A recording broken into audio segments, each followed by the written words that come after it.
Hello，搜狐娱乐虎场大拷问的朋友们，大家好，我是谭健次。岁岁皆欢愉，年年皆胜利。祝大家在新的一年里阖家幸福，喜气洋洋，龙年大吉。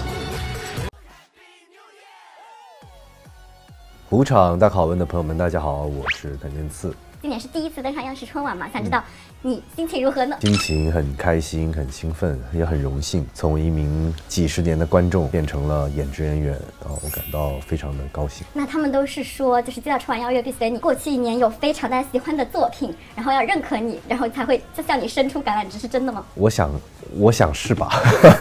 好像去年升过哈，但是就是确实那时候在剧组拍戏很忙，就一直都很想上，然后包括之前其实12年前就跟春晚有过不解之缘，所以这次终于圆满了。接到这个春晚邀约，就第一个分享给了谁呢？当然是爸爸妈妈。我妈就说，那我就飞到北京跟你一起过年吧。本来可能没想来跟我一起过年的。就很多人会用什么角色出圈度啊，然后本人热度啊，还有什么商务情况，用这些来衡量。他们会觉得说，谭健次过去的一年就是做得非常的好，就很有收获。想知道如果是你本人，你会用什么维度来衡量呢？我过去一年的成绩我觉得我是满意的吧。首先自己的作品播出了，然后得到了那么多观众的喜爱，同时这一年又发了自己的专辑，推出来的歌也都小有传唱传跳。我觉得就不管是音乐作品还是影视作品，都给我得到了回馈，所以这个是我非常欣喜的，非常开心的，觉得自己所有的努力都没有白费的一件事情。那你更多的是用自己的满意度来衡量哈，你就不会看那种数据啊什么的。数据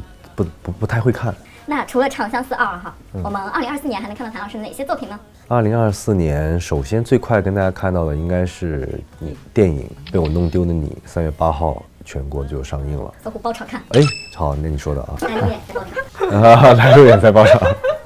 来吗？好，我去跟他们商量一下。然后紧接着应该是《爱情有烟火》，对我自己猜的啊，就是从这个被我弄丢的你之后面应该就是《长相思2》，还有《四方馆》啊，然后马上要开拍的就是《猎罪图鉴2》。挺忙呀，排得可满了。如果现在的谭健次穿越回之前你去试镜那些角色，你会觉得更有信心拿下那个角色吗？我想是会的，因为那个时候心态跟那时候不一样了，然后经验跟那时候也不一样了。现在有过这么多实战的经验，然后自己又在这么多年的工作中积攒了很多心得，所以现在你让我再回头去像当年那样，我觉得可能就会好很多。那你会觉得更有底气了吗？对，当然会更有底气，因为那个时候肯定也觉得自己会失去嘛。现在可能就更多就是我不会想失去这个事情，可能更多的想的是怎么样把这件事情做得更好。你知道小狗也可以考编吗？考编？对，小狗也可以考金灿，就是它考进了金灿，它是有编制了。那你觉得如果小呆和立秋他们去考金灿，会成功吗？应该成不了，注定失败。落选原因吃不了苦，天天的就是大鱼大肉伺候着，你应该吃不了苦。那你知道就是这些小狗就是落选的原因就是五花八门，比如说它有胆小，就如果你太胆小就当不了金灿。那弹力球废了。然后还有一种是外溢制，就是说这个小狗非常的喜欢八卦，就是到哪都要凑上去。那谭小呆废了。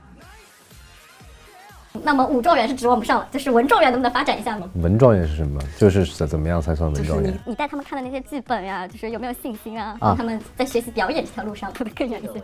弹力球有点潜质，你想看出来的，因为他很喜欢演，很戏精。他演啥？演柔弱嘛，在我面前演柔弱，或者在众人面前就是觉得自己是老扮演弱者，博得同情。那你一下就拆穿了吗？还是你吃这套？没有，我是过了很久才知道的。后来发现我已经习惯了。其实一开始好像我就知道他在演柔弱，久而久之就发现不知道可能是我入戏了还是什么，就觉得他真的柔弱。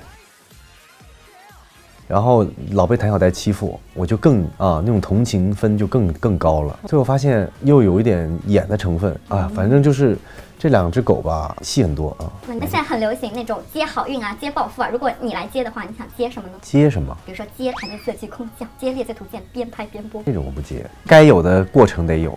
接一个怎么吃都不胖，再接一个睡到自然醒也能完成工作，差不多就接这些吧。接一个什么好角色、好剧本吗？好角色、好剧本也可以接，我觉得这个通过自己努力慢慢来吧。那能不能用一句歌词来回应造后新专辑完整版的朋友们？新专辑第一张专辑不是还没有，是吧？你们还得再多听听吧，先多听听第一张，第二张慢慢做。心急吃不了热豆腐。不行，那你得唱一句歌词。反正绝不是等不到的等待啊。